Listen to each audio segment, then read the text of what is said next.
Tipó, boa tarde. Boa tarde, professor Duda, e boa tarde a toda a equipe aqui da TV Prevê. Bom, nós prometemos para o nosso telespectador, dado a grande número de perguntas, quando o Tipó esteve aqui há 25 dias atrás, e o número de perguntas que continuaram chegando, que periodicamente a gente traria o Tipó para exatamente fazer esse trabalho de prestação pública para o nosso telespectador, onde ele poderá fazer perguntas e o Tipó orientar pela televisão e, se necessário depois, marcar um encontro até lá no núcleo jurídico das faculdades do IES Prevê.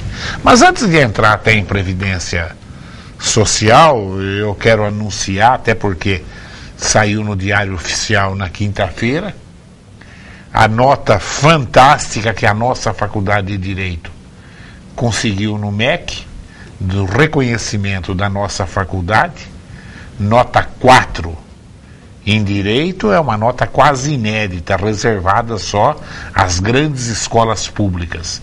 Geralmente se reconhece Faculdade de Direito e de Medicina com nota 3. E, para alegria nossa, a nossa Faculdade de Direito conseguiu nota 4. E o Tipó, que cuida do nosso núcleo jurídico, é professor da Faculdade de Direito. O que significou, Tipó, para você, para os nossos professores, essa nota 4 no reconhecimento do IESB? Bom, professor, é com grande alegria que nós recebemos realmente essa notícia na quinta-feira, e o que significou para nós é o reconhecimento que o MEC, que é a autoridade máxima em educação no Brasil, o reconhecimento do MEC em todo o investimento que o IESB, que o Grupo Prevê, realizou no curso de Direito, em todas as apostas que o IESB fez com o seu corpo docente, na aquisição de dezenas, centenas, milhares de obras para a nossa biblioteca, na estruturação do núcleo de prática jurídica, para um oferecimento gratuito à população carente de Bauru, de um atendimento, e principalmente na área de direito de família, um atendimento onde o IESB atende a pessoa, entra com a ação, entra com o processo e acompanha esse processo até o final. Então, o que significa isso para nós, não só para mim, tenho certeza, mas para todo o nosso corpo docente, para a nossa coordenação, para a nossa direção e para nossos mantenedores, é realmente o reconhecimento do MEC para todo um esforço, um investimento que foi feito numa seriedade. Hoje, o ponto crucial do nosso curso de Direito, do IESB, e isso nós recebemos todo semestre, inclusive esse semestre, nós recebemos dezenas de alunos transferidos de outras cidades, de outras faculdades, é que eles nos procuram hoje devido à seriedade com que o nosso curso de Direito hoje é tratado e é desenvolvido lá no IESB. Então a nossa alegria é profunda, porque fazemos parte, disso tudo. Também queremos dividir aqui essa alegria nossa, dessa nota 4 do reconhecimento do curso de Direito, professor, com os nossos alunos, claro, que também são as pessoas que entenderam toda essa seriedade e que levam realmente muito a sério o curso, que colaboram, que ajudam. Hoje, eu sempre falo, é só uma pessoa chegar lá na faculdade durante as aulas e olhar, não tem um aluno nos corredores, verdade, não existe aluno em corredor, não existe aluno andando para lá e para cá. Realmente os alunos, por livre e espontânea vontade, eles ficam em sala de aula, aprendem, levam a sério, pesquisam, e graças a Deus esse reconhecimento do curso é um reconhecimento de todos, alunos, professores, coordenadores, direção e de vocês, professor, porque vocês realmente, todos os investimentos que nós pedimos lá, vocês sempre prontos para atender, porque é para o engrandecimento da nossa Faculdade de Direito. Bom, Tipó, vamos começar uma coisa que me vem na cabeça agora, que teve várias vários e-mails depois da sua entrevista aqui na TV Prevê, perguntando sobre os direitos da dona de casa. A dona de casa também pode se aposentar? O que ela tem que fazer para que realmente ela tenha direito a uma aposentadoria? Porque é aquela história, que a mulher trabalha uma vida inteira como dona de casa e às vezes chega na velhice e não tem a sua aposentadoria. É verdade, professor. É verdade. Hoje um dos principais problemas que nós nos deparamos no dia a dia é com a aposentadoria da dona de casa, onde nós podemos incluir também a doméstica. Então, o que a dona de casa precisa hoje para se aposentar? Se for por idade, ela precisa ter 60 anos de idade e ter um mínimo de 15 anos de contribuição. E aí que vem o problema, professor.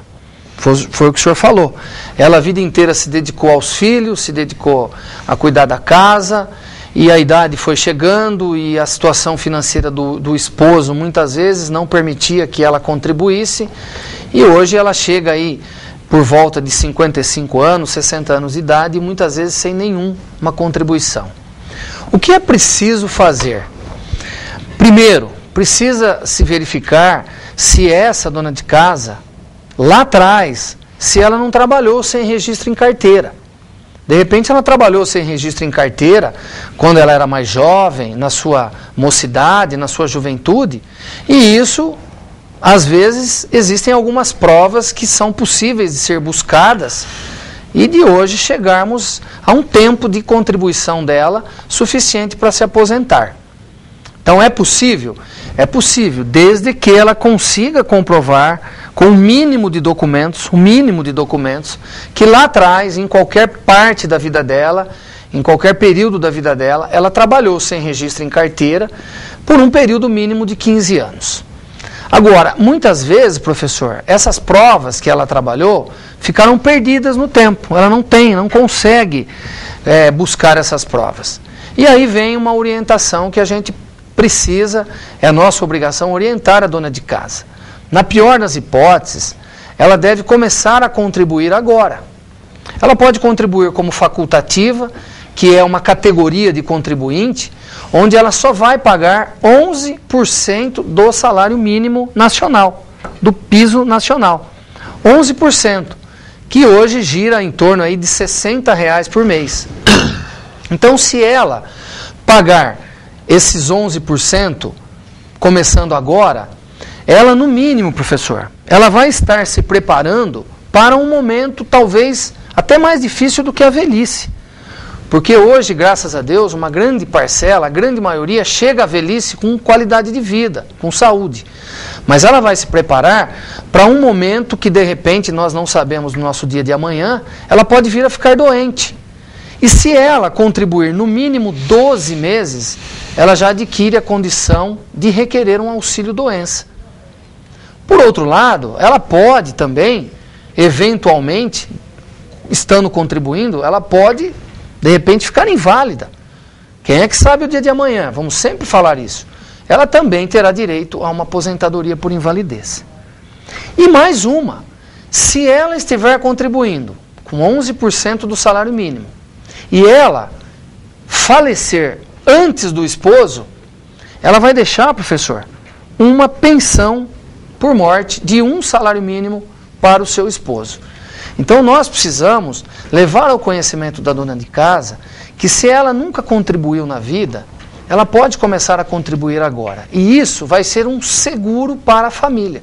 Então ela vai fazer um pagamento que vai dar direito a ela a um auxílio-doença, se ela precisar, a uma aposentadoria por invalidez, se ela precisar, e a uma pensão para o seu esposo, caso aconteça, né, dela falecer primeiro que o seu esposo. Um outro caso que acontece, professor, às vezes a pessoa tem 10 anos contribuído. A mulher hoje ela faz 60 anos de idade e tem 10 anos de contribuição na vida. Então ela começa a contribuir agora e vai contribuir mais 5 para ela chegar aos 15 anos, que é a carência mínima que uma pessoa, uma mulher precisa no momento da aposentadoria por idade. Tipo aí a empregada doméstica, outro caso que chegou bastante e-mail também na TV Prevê, né? A empregada doméstica. Hoje é obrigado a ser registrada, mas recolher o fundo de garantia ou não é opção do patrão. Como é que é isso? Isso, no momento da contratação, se o empregador optar em pagar o fundo de garantia, depois ele tem que pagar sempre, né? Se ele no começo optar em não pagar, ele está desobrigado dessa contribuição, desse encargo. Agora, no caso dos e-mails que nós tivemos verificando, uma preocupação das donas de casa, das empregadas domésticas, é com relação ao piso nacional, ao salário mínimo. Porque existe um salário mínimo nacional, né, que hoje é R$ 545, e existe um salário mínimo no estado de São Paulo, que é um pouco maior que isso. Então elas querem saber se elas precisam contribuir sobre o salário mínimo nacional ou sobre o salário mínimo do estado de São Paulo. E aí é uma condição do empregador, do patrão. Porque a empregada doméstica que tem um registro em carteira, então quem tem a obrigação de recolher a contribuição é o patrão. Ah, e se ela contribuir com o salário mínimo estadual, isso vai ajudá-la em alguma coisa? Vai. Na hora dela se aposentar, vai ser feita uma média. E pode ser que ela se aposente com um valor um pouquinho acima do salário mínimo nacional. Então, o que também precisa ficar aqui muito claro é com relação às diaristas. Aquelas pessoas que trabalham, às vezes, um dia numa casa, um dia numa outra casa, 2 dias para uma outra pessoa. Então, essas pessoas que são diaristas, o patrão não tem obrigação de recolher a contribuição previdenciária. Até quantos dias, tipo? Até 2 dias. Até 2 dias. Se for 3, já tem que recolher. Já precisa recolher, né? Porque daí já sai da categoria de diarista. Mas e até 2 dias ela pode ser registrada também? Pode. Ela pode ser registrada. E consta 2 dias. Isso, com um salário proporcional, mas não é obrigado. É isso que a gente precisa deixar claro. Mas aquela diarista, que ela está numa condição dessa, então o que nós orientamos? Que ela procure, né, um posto do INSS e ela faça a sua inscrição, ou ela faça pela internet, né, pelo 135, ela faça a sua inscrição e comece a contribuir para a Previdência. Porque o que nós vemos também muitas vezes, professor, a pessoa chega numa idade, 55, 56 anos de idade, ela está com muitos problemas de saúde e ela sempre trabalhou como doméstica e ela não tem direito a nenhum benefício porque ela não contribui. Então ela precisa, no mínimo, contribuir, né, com esses 11% que eu falei, para que ela, no momento mais difícil da vida dela, né, que seja o momento da doença, que ela tenha direito aí a algum tipo de benefício da Previdência Social. Tem uma reclamação aqui da dona Noêmia, lá da rua Agostinho Fornetti, quadra 3, diz que tem um vazamento de água. Faz 2 meses no centro da rua da Agostinho Fornetti. Diz que estão cansados de ligar para o DAI e água correndo direto há 2 meses. É um verdadeiro absurdo as reclamações que tem do DAI aqui em Bauru, viu? Tipo, é impressionante, não sei até onde o prefeito vai aguentar essa péssima administração no DAI. Então a dona Noêmia está passando um e-mail e dizendo que é uma vergonha, está lá, cansou de ligar e faz mais de 2 meses com uma torneira aberta. Na frente do Prevê, que é na rua Cussi, ligamos uma semana para que fosse arrumar um vazamento de água no centro da cidade. Nos bairros, então, deve ser um caso de polícia. A Sueli do Parque Vista Alegre. Boa tarde, professor Duda Tipó. Comecei a trabalhar muito cedo. Por tempo de trabalho, posso me aposentar em 5 anos. Mas tenho 42 anos de idade. No final das contas, eu vou perder muito? Qual é a idade ideal para me aposentar? Ela tem 42 anos. O que ela fala dos 5 anos? Ela fala que daqui a 5 anos ela vai poder aposentar. Comecei a trabalhar muito cedo por tempo de trabalho. Posso me aposentar em 5 anos, mas tenho 42 anos de idade. No final das contas, vou perder muito? Qual a idade ideal? Ela quer saber se ela aposentar daqui 5 anos, o que acontece com ela?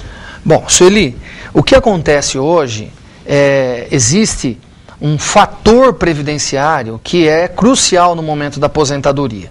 Ele foi criado em 1999, o Supremo Tribunal Federal já disse que ele é constitucional, está em vigor e só será extinto se por vontade de algum deputado, algum senador ou por vontade da Presidente da República, caso envie um projeto de lei ao Congresso Nacional. Então ele é realidade, ele está aí e ele é aplicado realmente nas aposentadorias por tempo de contribuição. No seu caso, daqui a 5 anos, você terá 47 anos de idade. A sua expectativa de sobrevida ainda é muito alta. Então, provavelmente, né, não dá para eu falar certinho hoje. Se você quisesse hoje, é possível fazer um cálculo hoje, qual é o seu fator previdenciário hoje, com 42 anos de idade, e se porventura você tivesse direito, qual seria o valor da sua aposentadoria. Tudo isso é possível fazer hoje um cálculo sem problemas. Mas daqui a 5 anos, é difícil nós fazermos uma projeção real. Mas dá para te falar que você seguramente, com 47 anos de idade e 30 anos de tempo de contribuição, você vai perder aí em torno de 40%, no mínimo 40% do salário que você teria direito, você vai perder em função do fator previdenciário. Mas tudo isso, Sueli, seria o caso de você procurar a Previdência Social na época ou procurar um advogado da sua confiança para que ele possa estar fazendo esse cálculo, né? Existem advogados também que sabem fazer esse cálculo para que você possa ser bem orientada. Mas a questão da idade precoce para se aposentar, realmente hoje, infelizmente, é aplicado o fator previdenciário que acaba reduzindo o valor da aposentadoria. Eu vou falar parece, acho que o telespectador vai ficar mais bravo ainda. Você vê, Bauru está com mais de 1.400 casos de dengue. Tipo, alguma coisa está errada. Só Ribeirão Preto ganha de Bauru no estado de São Paulo. Bauru é a 2ª cidade em casos de dengue. Aí hoje nós checamos a região imediata de Bauru. Agudos tem 9 casos de dengue. Piratininga tem 7, sendo 5 importados. Deve ser de Bauru, importado de Bauru. Esses 9 de Agudos também, como Agudos trabalha muito em Bauru, deve ser de Bauru. Lençóis Paulista tem 2. Pederneiras tem 2. E eles falam que são importados. Quer dizer, alguma coisa está errada. Agudos emendou com Bauru aqui. As donas de casa de Agudos lá ficam bravas que os prédios de Bauru faz sombra no quintal. Lá não dá nem para secar a roupa. Agudos está aqui. Tem 9 casos de dengue. Bauru, 1.400 casos. Bauru deve ser umas 10 vezes maior que Agudos. Se Bauru tem 1.400 casos, Agudos tinha que ter no mínimo 140.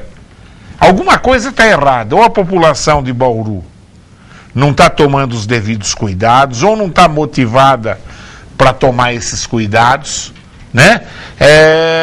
Ou a prefeitura bobeou, menosprezou o problema, e nós estamos aí com essa coisa terrível que é quase 1.500 casos de dengue. A tua cidade lá, Lençóis, tem 2. Você vê que disparate, né? Tipo, aonde que nós vamos parar a hora que a coisa pública não funciona? Inclusive, professor, nós realmente o caso é tão próximo de nós que eu comentei com o senhor, nós temos uma colega, né, que trabalha conosco lá na faculdade. Aluno montão. Né, nós temos uma assistente nossa lá no Núcleo de Prática Jurídica que também está com dengue e realmente passou muito mal, né? Está ainda em recuperação, já faz 10 dias, então é uma doença que acaba prejudicando muito, inclusive, a vida, o cotidiano das pessoas, das famílias aqui na cidade. Então, se tem 1.400 pessoas com essa doença, realmente tem muita gente sofrendo, não só as pessoas, mas as famílias. E a segunda cidade do estado de São Paulo. Primeiro é Ribeirão Preto, que tem no mínimo o dobro da população de Bauru, né? E depois é Bauru. Bauru é a 2ª cidade do estado de São Paulo em dengue. Muito triste, triste isso daí. Uma outra pergunta frequente que apareceu depois da sua vinda aqui, tipo, ó, a pessoa dizendo que recolheu 30, 35 anos, está recebendo R$1.600 de aposentadoria, recolhia pelo máximo, e conhece um outro que aposentou depois, que ganha 2.000, 2.200. O que a pessoa tem que fazer realmente, se ela tem direito de pedir um recálculo disso daí? Bom, hoje o assunto revisão de aposentadoria é um assunto que está muito em moda, né?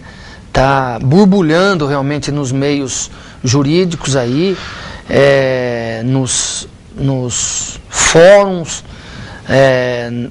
nas subseções da OAB com os seus advogados previdenciários, nos tribunais, nos seminários que existem. Então hoje é um assunto assim realmente que causa bastante polêmica, bastante discussão, bastante interesse. Então nós temos hoje alguns tipos de revisões, algumas modalidades de revisões que podem ser efetuadas no benefício. Cada caso, professor, tem que ser verificado individualmente. Foi o que o senhor falou. Às vezes a pessoa fala, olha, eu trabalhei numa empresa 35 anos e eu me aposentei na mesma época que um colega que também trabalhou lá 35 anos. E eu ganho 1.500, ele ganha 2.000. Por que está errado? Então a gente precisa analisar aquele caso dela. Nós temos que ver a data que a pessoa se aposentou, porque às vezes, né, existem períodos, nós temos períodos do buraco negro, do buraco verde, do buraco branco. Professor, são apelidos, né, que foram colocados em determinados períodos de aposentadoria que acabaram causando erros, né, nas concessões. Nós temos o período do IRSM, que praticamente todos que tinham direito já fizeram sua revisão, que foram aqueles de 94 a 97. Nós temos também o período da ORTN, da OTN, que é o pessoal mais antigo, que é o pessoal de 77 até a Constituição de 88. E depois nós temos os períodos posteriores, né, a Constituição de 88, que é onde a gente acaba falando desses problemas do buraco negro, do buraco verde, do buraco branco. Mas nós temos também hoje, professor, a possibilidade da chamada, da famosa desaposentação. Então aquela pessoa que se aposentou, continuou recolhendo por mais um período, ou ela continua recolhendo até hoje. Muita pergunta disso também. Então, até hoje, a pessoa continua recolhendo até hoje. Ou a pessoa se aposentou e recolheu por mais 3 anos, 5 anos, 8 anos. Inclusive lá na faculdade nós temos professores que depois da entrevista vieram me procurar, né, e já estão correndo atrás de documentos para que se possa fazer um recálculo. Como funciona isso, professor? É feito um recálculo. Então, o que os advogados previdenciários, né, estudiosos, fazem? Pega-se os últimos anos de contribuição da pessoa, de 94 até hoje, e faz-se uma simulação como se a pessoa não tivesse se aposentado. Então, simula-se um valor de uma aposentadoria nova, nos dias de hoje. E em 80% dos casos, o valor é maior. E o senhor sabe por que o valor é maior? Porque, imagine uma pessoa que se aposentou há 10 anos. O fator previdenciário dela era baixo. Porque quando ela se aposentou, ela era 10 anos mais nova, ela tinha 10 anos a mais de expectativa de sobrevida e ela tinha 10 anos a menos de tempo de contribuição. Então hoje, aumentou o tempo de contribuição, aumentou a idade e diminuiu a expectativa de sobrevida. Automaticamente, o fator previdenciário dela é bem mais alto e o valor da sua aposentadoria hoje vai ser muito mais alto. Então, cogitou-se, olha, mas as pessoas que se desaposentarem, será que vão ter que devolver aquele dinheiro da aposentadoria? Realmente essa discussão, ela existe, até hoje existe, né?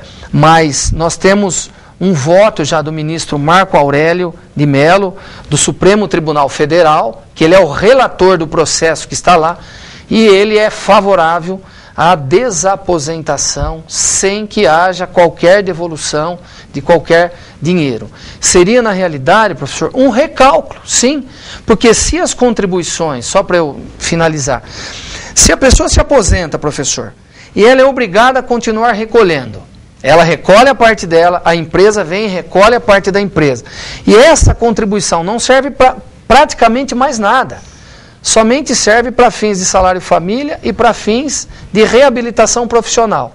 Então, para efeitos de um cálculo de uma nova aposentadoria, o Supremo Tribunal Federal, já através do voto do relator, já tem entendido que é possível. Então, a desaposentação hoje é uma realidade, é uma discussão real que nós estamos aí prontos a enfrentá-la. É José dos Altos da cidade. Tipo, é possível o cidadão se aposentar sendo dependente em álcool ou drogas como doença crônica? Olha, professor. Essa é fogo, hein? Essa é fogo. Se ele for uma pessoa que tem qualidade de segurado, ou ele tem que estar contribuindo, ou ele tem que estar dentro de um período que se chama período de graça. Período de graça é um período onde a pessoa deixa de contribuir e ela ainda pode ficar por 12, por 24 ou até por 36 meses sem contribuir, dependendo do caso, e ela vai ter direito. Então vamos imaginar que essa pessoa, ela esteja dentro do período de graça, que ela tenha qualidade de segurado.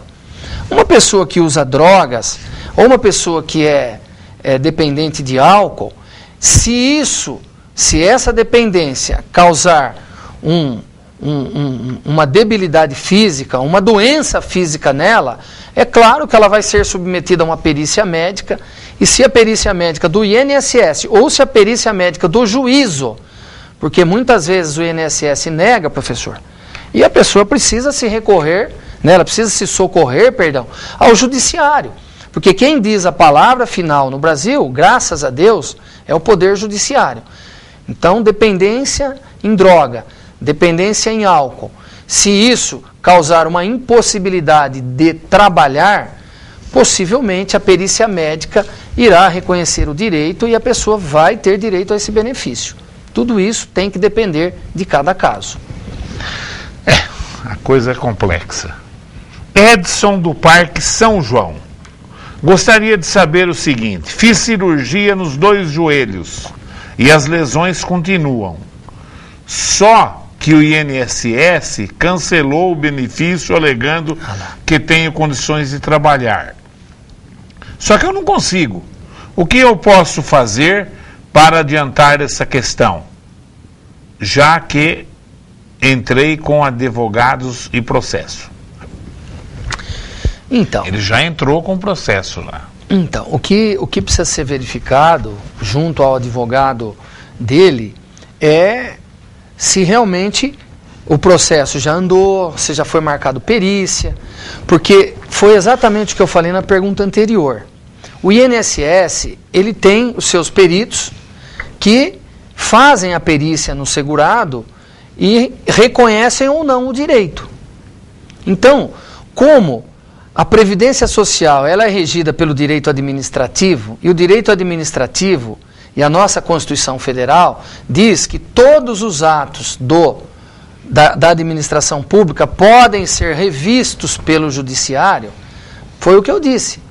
Se o perito do INSS negou, o advogado do senhor provavelmente, né, fez um pedido judicial, deve estar aguardando a data da perícia para que um perito indicado pelo juiz da causa faça uma análise e faça uma perícia no senhor. E se esse perito do juiz entender que o senhor tem realmente que ser afastado, o senhor será afastado, porque ordem do juiz não se discute, cumpre-se. Eu vou repetir, parece brincadeira. Pederneiras, Lençóis tem 2 casos de dengue. Piratininga tem 7. Agudos tem 9. Bauru tem 1.450. Alguma coisa está errada em Bauru.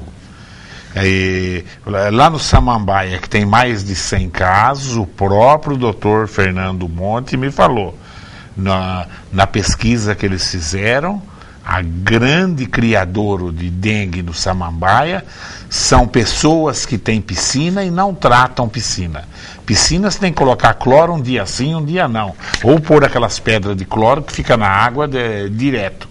Tá? Então o Samambaia tem mais de 100 casos de dengue. Provavelmente quem pegou lá, pegou de piscinas.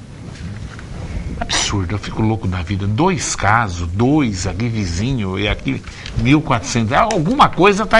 Eu não sei o que está errado. Se Bauru subestimou a dengue, porque é muita diferença, tipo, fico agoniado. Torneira, o DAI aí, a cidade inteirinha tem cano vazando. E tá tudo bem, não tem problema nenhum, ninguém toma cuidado. E o Rodrigo é um menino querido pela cidade, trabalhador. Então, vê o resto do pessoal aí, para não prejudicar a imagem de um prefeito que trabalha, que leva a coisa a sério, e que já trocou aí 18, 19 secretários. Ele não está bobeando, não. Professor, posso só fazer um comentário também para complementar?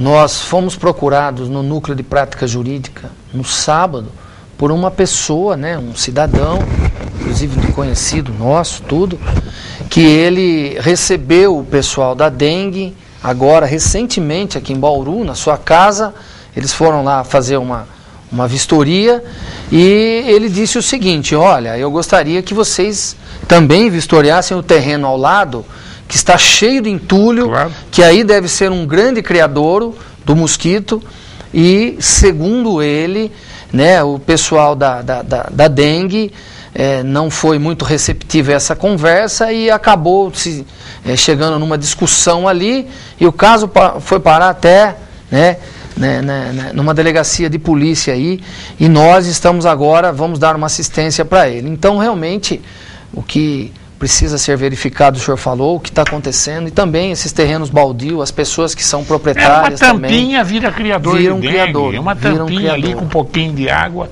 vira um criador. Tem que ter limpeza, mas a dengue, o mosquito da dengue, isso para extosomose, a sujeira é fundamental. Agora, a dengue é água limpa, piscina, caixa aberta, caixa d'água aberta, né? Essa é a grande coisa, mas embora na sujeira cai tampinhas, cai lata, cai um pouquinho de água que segura. Exatamente. Ali, pronto, já cria.